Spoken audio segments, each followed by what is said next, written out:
선지자 변론고 41번째 시간입니다. 오늘 스바냐 변론을 통하여 인간의 종말에 대해서, 스바냐 1장을 통하여 인간의 요구와 종말에 대해서 등불과 공의와 겸손에 대해서 변론해 보도록 하겠습니다. 스바냐라는 뜻은 여호와께서 그를 감추셨다는 말인데요. 잊지 못할 잠잠히 사랑하는 숨은 종의 역사를 말씀했는데요. 49장 2절에도 하나님께서는 손구늘에 감춘 종의 역사를 통하여 세상을 심판할 것을 말씀하고 야곱의 지파를 일으켜서 이제는 에덴 동산을 회복시킬 것을 말씀을 했는데요. 여기서는 이제 하나님께서 택한 백성들을 어떻게 보호해서 남은 날에 진노의 날에 남은 자가 되게 하시고 보호의 처의 역사를 말씀하셨는데요. 그래서 하박국은 14만 4천 명의 사명자를 중심으로 한 말씀이라 볼 수가 있고, 스바냐 성경은 능히 셀 수 없는 무리에 새시대 백성될 자들을 어떻게 숨겨서 복 받게 하느냐, 새시대 축복주냐, 이런 말씀을 하신다고 할 수 있는데요. 그래서 하나님께서는 그런 신앙과 고난당하는 종을 이제는 하나님께서는 칭찬과 명성을 얻게 돼서 세계 통일의 권세 왕권을 받게 할 것 또한 말씀하셨는데요. 하며 진리 앞에 쓰인 사람대로 쓰임 받을 종은 어떠하다는 것을 말씀을 했습니다. 그래서 이런 종은 이제 이미 날카로운 칼과 같이 이제 말씀이 무장된 종으로서 이제는 하나님의 뜻을 이 땅에 다 다림질의 말씀을 전하는데, 하나님의 손가락을 감싸서 인간들의 육적인 눈으로는 알아보지 못하고 하나님의 택한 종들이 이제는 영적으로 한무리가 되는 역사가 할 것을 또한 말씀했다, 이렇게 볼 수가 있습니다. 그래서 스바냐 1장에서는 이제 인간의 요구와 종말을 이렇게 말씀했는데요. 인간 종말에 찢기같이 이제 가라앉힌 이 신앙을 진노하는 용서 없는 심판이 될 때 하나님께서는 확실한 예언의 말씀에 등불을 통하여 택한 자를 보호하고 인도하는 역사가 있을 것을 얘기를 해서 등불로 사람을 찾는다, 이렇게 말씀을 했습니다. 근데 이 시대는 공의와 공의를 행하고 겸손하라는 말씀인데요. 공의는 시대적인 말씀의 진리를 뜻해서 예언의 법을 읽고 듣고 지켜야 복을 받을 때가 되고, 자기 생각과 고집이 수정이 없어야 겸손해야 새 시대의 인도함을 받는다, 이걸 말씀합니다. 인간의 세력이나 인간의 지식으로 자기 생각으로 되어지는 것이 아니기 때문에 하늘 앞에 바로 하나님을 강하게 의지하는 믿음이 있어야 남은 백성이 된다는 사실을 말씀하는데요. 얼마나 엄중한 심판이 이 땅에 기다리고 있는가를 본문을 통하여 알 수가 있습니다. 1절에서 3절입니다. 아몬의 아들 유다 왕 요시아의 시대에 스바냐에게 임한 여호와의 말씀이라. 스바냐는 시기의 현손이요 아말의 증손이요 그 나라의 손자요 구시의 아들이었더라. 여호와께서 가라사대 내가 지면에서 모든 것을 진멸하리라. 내가 사람과 짐승을 진멸하고 공중의 새와 바다의 고기와 거치가는 것과 악인들을 아울러 진멸할 것이라. 내가 사람을 치면서 멸절하리라. 나 여호와의 말이니라. 진노날에 이렇게 하나님께서 이를 전멸할 때가 오는데, 하나님께서 이게 망하는 것은 이제 인간 종말에 인간이 죄를 져서 이제 저주를 받은 이 우주 만물까지도, 많은 동식물까지도 망하게 된다는 것이죠. 그래서 이것은 인생선을 회복시킬 때 벽을 악에 속한 자들과 이러한 새 시대에 축복을 받지 못할 자들은 모든 동식물이나 이러한 새나 짐승이 다 망한다는 말씀을 했는데요. 재림의 나라는 것 때는 심판의 역사를 뜻한 것이고, 후 3년 반에 짐승의 표를 받은 자들이 30일의 대접재앙과 40일의 아마겟돈 전쟁 때 완전히 멸망을 당하는데 아주 전멸을 당한다는 말씀을 했죠. 이것은 하나님께서 이제는 재창조서 이등들을 회복시키는 때에 합당치 않은 모든 생물이 다 멸망할 것을 여기 말씀하셨다, 이렇게 볼 수가 있습니다. 4절에서 6절입니다. 내가 유다와 예루살렘 모든 거민의 손을 펴서 바알에 남아있는 것을 보고져서 멸절하며 그 말임이라 이론과 그 제사장들을 아울러 멸절하여 우리 지붕 아래 지붕에서 하늘에 이루어 성시는 게 경배하는 자와 경배하며 여호와께 맹세하면서 알감을 가리켜 맹세한 자의 자와 여호와를 배반하고 쫓지 아니한 자와 여호와를 찾지도 아니하고 구하지도 아니한 자를 멸절하리라. 하나님을 찾는 기회를 주는데도 불구하고 다른 신을 섬기고 우상 숭배자들은 다 망한다는 것이죠. 하나님께서 세계를 구원하기 위하여 예수님을 십자가에 죽이고 회개하여 믿을 길을 줬는데 믿지 않는 자들이 망한다는 것이죠.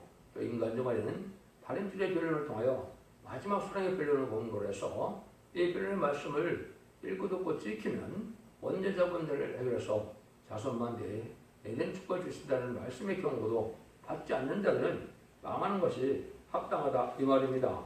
사랑을 베풀어서 완전한 복락을 주시고자 하는데 이거를 순종치 않는 데는 망할 수밖에 없다는 것이죠. 그래서 이방 종교나 우상을 섬기는 자들이 다 망할 때가 온다고 강조하십니다. 그래서 고대교회 3,000년 만의 역사는 다시 하나님 마지막 사랑대로 이제 완전 변론의 역사로 알과 특전을 가르는 때가 나오죠. 마지막 3,000년 만의 역사인데 37개월 동안은 이마진 시간 4,000명이 나오게 되고 이제 5개월 확정하는 때는 회개하여 능히 셀 수 없는 큰 무리를 세시대 백성으로 1.5조로 인도하여 복을 받게 할 것을 말씀하는 겁니다. 이것이 인간의 참다운 구원론인데요. 7절 8절입니다. 주 여호와 앞에서 잠잠할지어다. 이는 여호와의 날이 가까웠으므로 여호와가 희생을 준비하고 그 청할자를 구별하였습니다. 여호와의 희생의 날에 내가 방백들과 왕구들과 이방의 의복을 입은 자들을 벌할 것이며 하나님은 시온산 통치가 나오는데도 불구하고 이방적인 정치가 된 데는 다 망한다는 겁니다. 시온산 통치 시대가 오는 것은 이스라엘 이방 정치는 없애고 세계 통일의 평화가 되어서 주님께서 많은 영광으로 의로운 통치를 하게 된다는 것을 하신 것인데요. 그래서 말씀에 순종치 않는 이런 정치 세력도 다 망했고 이제 무신론 유물론의 이방인 공산당 세력도 다 망하게 된 것을 말씀하는 겁니다. 예수를 믿지 않고 세대 축복을 믿지 않는 이런 것이 다 이방이고 이제는 망할 수밖에 없는데 이방 옷은 용공협상 때에 붉은 옷을 말하는데 공산당을 좋아하고 협상하는 음녀정권과 음녀교업권의 행동은 망하는데 대상자가 된다 이 말입니다. 그래서 우리가 이 시대는 신앙의 절개를 잘 지켜서 진리 앞에 거룩하고 신령하게 구별된 삶을 살아가야 된다 이 말이거든요. 이사 63장 1절에는 어찌하여 내 의복이 붉으며 내 옷이 포도주 벌주를 밟는 자 같으냐 이렇게 이제 반문하시거든요. 심판 때 사상이 잘못돼서 공산당과 같은 행동을 하면 붉은 옷을 입은 건데 이런 자들은 망하게 된다 이 말이죠. 9절에서 11절입니다. 그날에 문턱을 넘어 뛰어넘어서 강포와 게을로 자기 주인의 집에 채운 자들을 내가 벌하리라. 나 여호와가 말하노라. 그날에 오문에서는 곡성이 제2구역에서는 부르짖는 소리가 작은 산들에서는 무너지는 소리가 일어나리라. 박데스 거민들아 너희는 애곡해라. 가난한 백성아 다 패망하고 은을 수고하는 자가 끊어졌습니다. 하나님의 말씀을 순종치 않은 자들은 심판날까지 물질중을 살다가 망하게 된다는 겁니다. 심판날까지 돈 벌고 물질의 중심을 두고 헤매는 사람들이 다 죽게 된다는 건데요. 심판날까지는 하나님을 공경하지 않고 세상 물질에게 의지하는 이런 자들은 망하게 된다 이 말입니다. 욕심으로 세상에 천년만년 살고자 해요. 불의한 재물을 모으고 남을 약탈하는 이런 자들은 망한다는 사실을 말씀하시죠. 하나님께서는 이때 이 구원의 등불을 나타낼 거 여기 말씀하시는데요. 이게 12절 13절입니다. 그때 내가 등불로 예루살렘에 두루 찾아 무릇 지키같이 가라앉아서 심중에 스스로 이르기를 여호와께서 복도 내지 아니하고 화도 내지 아니하시라 하는 자를 벌하리니 그들의 재물이 누락되며 그들의 집이 황무할 것이라. 그들의 집을 건축하나 거기 거하지 못하며 포도원을 삼으나 그 포도주를 마시지 못하리라. 신앙의 테마에서 하나님의 축복과 증거에 대하여 이제는 등을 해주고 관심 없는 자들이 망할 때가 오는데요. 이때 하나님께서는 등불로 오래 살면서 사람을 찾는다고 했죠. 이 등불이 바로 뭐가 등불이겠습니까? 지금 여러분이 듣는 예언의 말씀을 확실히 밝히는 말씀이 이제 진리의 봉화불이고 등불이거든요. 이걸 이제 베드로 사도가 베드로후서 1장 19절에 또 우리에게 더 확실한 예언이 있어 어둠에 비치는 등불과 같으니 날이 새어 샛별이 너희 마음에 떠오르기까지 너희가 이것을 주하는 것이 간이라고 그랬죠. 확실한 예언의 말씀을 밝히는 때까지는 예언서나 하나님의 말씀을 사설에 풀어서는 안 된다는 거죠. 이 예언의 말씀을 통하여 온 세상에 전파하는 것은 이 말씀의 빛으로 쫓아오는 자들은 새 시대의 인도를 받지만은 그렇지 않은 자는 망한다 이 말입니다. 신앙 자체가 하나님께서는 하나님을 믿어봐야 이제 복도 화도 안 날리고 세상에 악한 자들이 잘 먹고 잘 살으니까 그냥 그런 신앙을 이제 태만한 신앙을 하나님이 버렸을 때가 온다 이 말이거든요. 이때 말씀의 빛으로 확실한 이런 말씀을 전하기 위해서 이제는 새 시대 가는 일을 하는데 이것은 이제 죽지 않고 쇠쇠가고 죽지 않고 표성천하여 예전동의 축복을 준다는 사랑의 별의 말씀이 자체가 이게 등불이 돼서 말씀의 빛이 돼서 이 빛을 따라와야 구원의 길이 열린다는 것을 말씀하시는 겁니다.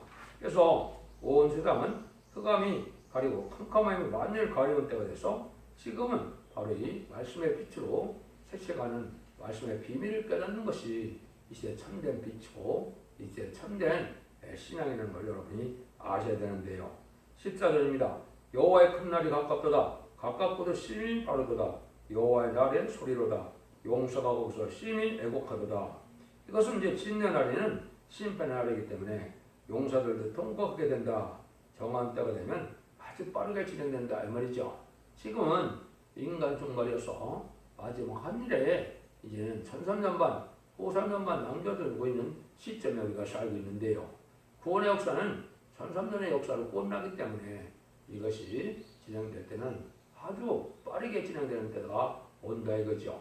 지금 은혜 시대 복음은 마가다락방 것도 2000년 동안 천천히 진행되었지만은 인간 종말의 마지막 결론에 말씀의 복음의 비밀은 짧은 시간에 1300년 반대 다 전하고 그대로 심판하고 환란이 온다 이 말입니다. 그러니까 빠를 때는 아주 빠르게 가겠죠. 그래서 우리가 지금 빨리 이제 하나님 옆에 알곡된 성도들로 이제는 알과 축전을 가릴 때 알고에 속한 자들이 돼야 되겠죠. 그래서 주님께서도 마태복음 25장에서도 양과 염소를 가른다 그랬고 마태복음 13장에서도 좋은 고기와 나쁜 고기를 가르려한다 그랬죠. 이게 이제 종말에 하나님께서 택한 종들이고 의롭고 경건하고 거룩한 자들 구분해요. 새 시대에 보여주지만은 그렇지 않은 자들은 망할 때가 온다 이 말이죠. 그래서 주님께서는 가라지를 볶아서 단에 태운다 그랬죠. 먼저 태운다 그랬죠. 환란에 다 먼저 죽게 된다 이 말입니다. 그래서 이것은 우리가 구별된 신앙생활에서 하나님 앞에 이제 구별된 삶 속에서 하나님의 보호와 인도함을 받아야 새 시대의 축복을 받게 된다는 사실이죠. 15절 16절입니다. 그날은 분의 날이요 환란과 고통의 날이요 황무와 폐교의 날이요 캄캄하고 어두운 날이요 구름과 흑암의 날이요 나팔을 불어 경고하며 경고한 성읍을 치며 높은 망대를 치는 날이로다. 그래서 아무리 경고한 도성이라도 다 무너진다는 것인데요. 분의 심판 날이니까 인간의 힘과 능력은 당할 수가 없고 모든 악의색이 황폐되는 이런 황무한 이런 날이다 이 말입니다. 그래서 이때는 하나님의 보호와 인도를 받지 못하면 삶을 알 수가 없는 거고 피할 수가 없는 이런 환란이다 이 말입니다. 이런 때가 이제 속히 온다는 거죠. 17절입니다. 내가 사람들에게 고난을 내려 표경같이 흥하게 하리니 이는 그들이 나 여호와께 범죄했습니다. 또 그들의 피를 흘리워서 티끌같이 되며 그들의 살은 분도같이 될지라. 범죄한 인간들이 내일의 멸망을 몰고 소금같이 되어서 그 몸은 분토같이 된다는 것인데요. 내일의 멸망을 모르는 소금같이 된 자들이 다 망한다 이 말입니다. 하나님은 인간의 범죄 때문에 인간의 범죄를 해결하기 위해서 우리 주님까지도 독생자 예수를 이 땅에 보내셔서 죄악을 담당케 했지만 그걸 믿지 않으므로 죄악 속의 삶으로 하나님과 가까워지지 못하고 또 때를 분별하지 못하고 구원의 길을 찾지 못해서 망하고 만드는 사실이라는 거죠. 18절입니다. 그들의 은과 금이 여호와의 분노의 날에 능히 그들을 건지지 못할 것이며 이 온 땅이 여호와의 질투벌에 삼키우리니 이는 여호와가 이 땅의 모든 광야를 멸절하되 놀랍게 멸절할 것입니다. 놀랍게 멸절한다는 거죠. 은과 금이 구원할 수 없다는 것이죠. 그러니까 인간 정말에 많은 재물과 재산이 있다 하더라도 후원하려는 것이 전혀 소용이 없다는 것입니다. 이방 종교나 이방 정치나 물질만 의지하는 자나 하나님을 공경해도 마음이 가라앉아 인질 반대하는 자들이 이제 죽게 되는데 구원할 자 없이 소멸해 있는 겁니다. 그래서 질투해버려 삼키운다. 심판해버려 완전히 멸망한다. 이 말이죠.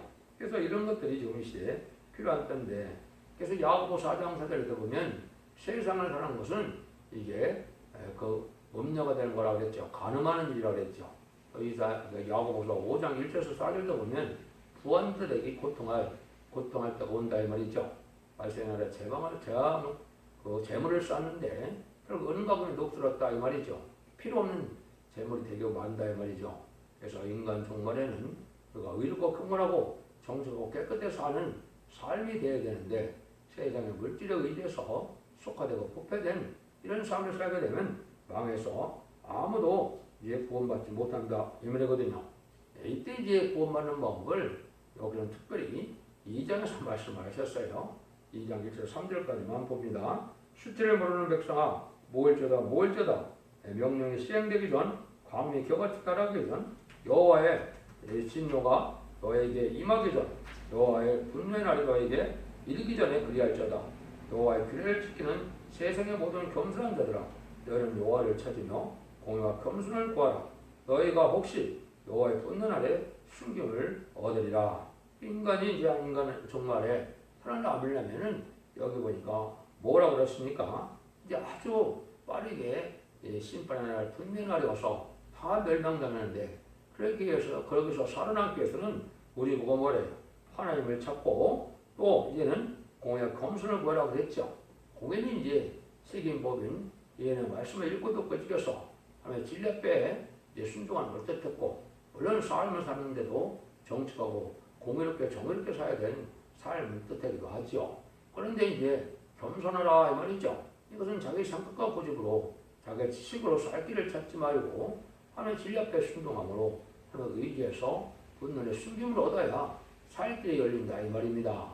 그리고 주님도 마태복음 11장에 보면 내가 겸손하니 너희도 오히려 겸손하라고 그랬죠. 그것처럼 이런 겸손한 자들이 이제는 복을 받게 되는데 인간은 마지막 회개의 길을 줄 때 회개치 않다가 다 망하게 된다는 사실을 지금 말씀하시죠. 그래서 진노라는 자기의 생각과 고집과 지식을 버리고 하나님을 찾고 공의 겸손을 구하는 자밖에는 이제 다 망할 수밖에 없다는 것인데요. 여호와를 찾는 것은 예언서 계시를 잘 배워야 하나님이 어떤 분인지를 알게 되고 하나님을 섬길 수 있고 경험할 수가 있는 거거든요. 여러분들이 지금까지는 사복음서를 통하여 우리 주님을 그를 영접하는 주님에 대해서 잘 알게 됐고 또 편지서와 또 사경들을 통하여 성령 충만한 생활이 어떤 신앙생활을 알게 됐죠.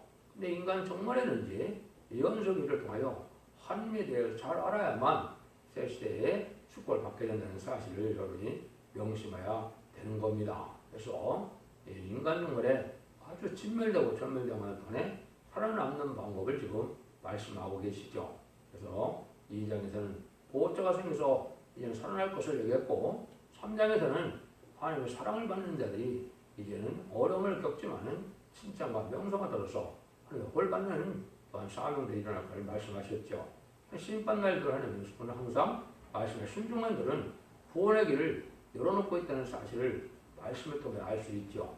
하나님께서는 심판에 멸망하는 것을 원하는 것이 아니고 진리 앞에 순종함으로 그 시대마다 복받기를 원하는 것이 하나님의 사랑인 것을 깨닫고 이 진리대로 순종함으로 여러분들도 다섯 마음의 축복을 누리는 복된 종들과 성도님들이 다 되시기를 예수님으로 간절히 축원드립니다. 아멘.